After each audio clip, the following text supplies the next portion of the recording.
Chers enfants, chers parents, je suis très content de m'adresser à vous tous. Je vous adresse un salut affectueux.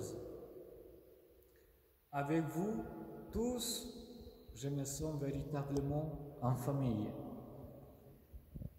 Et c'est pour ce motif de joie que je vous parle.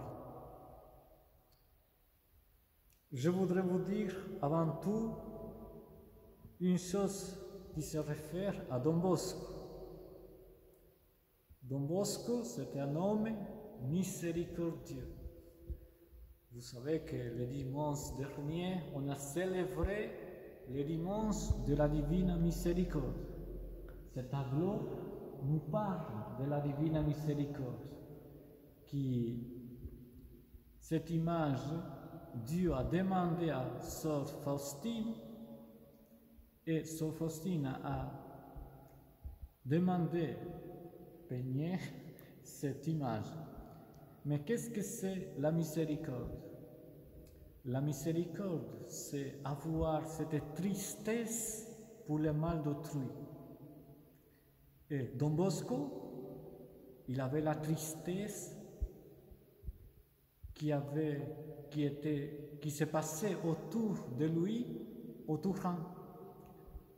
Et je voudrais justement de vous parler de Don Bosco.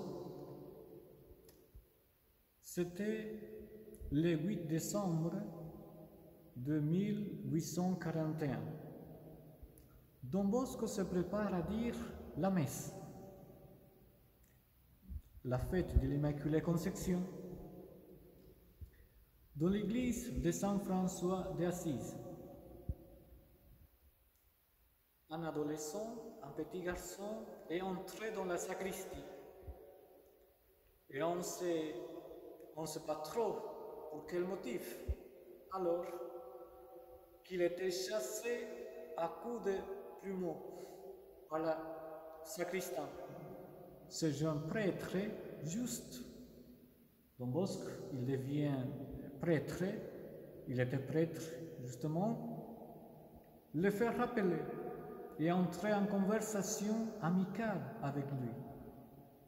C'était un enfant, un garçon orphelin de père et de mère, presque sans instruction. Ce garçon de 16 ans, nommé Barthélemy, aux yeux de Don Bosco, surgit comme l'appel de toute l'enfance misérable et délaissée qu'il a vécue. L'entretien entre Barthélemy et Don Bosco se termine sur une leçon de catéchisme qui consiste à apprendre les signes de la croix. Les signes de la croix. Don Bosco conclut en écrivant dans son souvenir autobiographique en disant que ce jour-là était né la première fois le terme d'oratoire. Don Bosco considérait cette maison d'oratoire comme la maison où peut être accueilli tout le monde. C'était la maison d'une famille. Sur l'invitation de Don Bosco, Barthélemy revient tous les dimanches discuter avec Don Bosco, avec ses amis, et de commencer cette conversation, ce dialogue, ce partage. Cette rencontre comportait une partie religieuse et une partie récréative. La partie religieuse, c'était, on va dire, le catéchisme, la confession, et au final, c'était la messe. Mais la partie récréative, c'était un jeu pour jouer, comme nous on fait aussi au catéchisme. Et il y avait pour chanter, comme vous le faites aussi avec Sœur Agnès. Et il y avait aussi les promenades, de sortir un petit peu pour regarder la nature. Chers enfants, chers parents, je pense qu'on peut résumer en disant que l'oratoire de Don Bosco, c'est aussi votre maison, où vous pouvez vivre la partie religieuse et la partie récréative.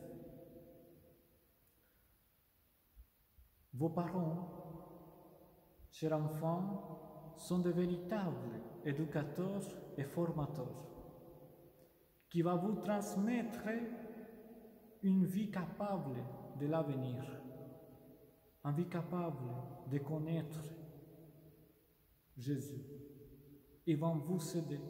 Et j'ai confiance que vos parents vont vous aider à avancer pour votre avenir. Écoutez vos parents. Et vos parents vont vous écouter. Ils ne sont pas des gens rigides. Ils sont papas de tendresse et des mères de tendresse. Tendre. Je vous souhaite une très bonne continuation et que la miséricorde de Dieu chaque jour grandisse en vous. Chers enfants, chers parents, nous vous embrassons très fortement. Sœur Agnès et le Père Antoine, ils vous aiment beaucoup et moi aussi je vous aime beaucoup. Je vous souhaite une très bonne continuation et à très bientôt. Amen.